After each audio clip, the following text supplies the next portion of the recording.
தேசிய வனவிலங்கு சரணாலயமாக கர்நாடகா பகுதியிலே அமைந்திருக்கின்ற பண்டிப்பூர்.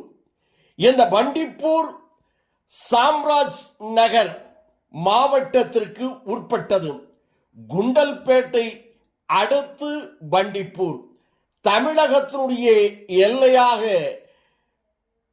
தெப்பக்காடு, கக்கனலாவை அடுத்து இருக்கக்கூடிய ஒரு தேசிய வனப்பூங்காவாக கர்நாடகா நுழைவாயில் அமைந்திருக்கக்கூடிய பண்டிப்பூர். இந்த பண்டிப்பூரில் யானைகளுடைய சரணாலயம் இருக்கிறது. சுற்றி பார்க்கின்ற ஏராளமான வனவிலங்குகள், அதிகளவு இயற்கை எழில் கொண்ட காட்சிகள், மரங்களும் சோலைகளும் வனங்களும் இயற்கை காட்சிகளும் நிறைந்த இடம்.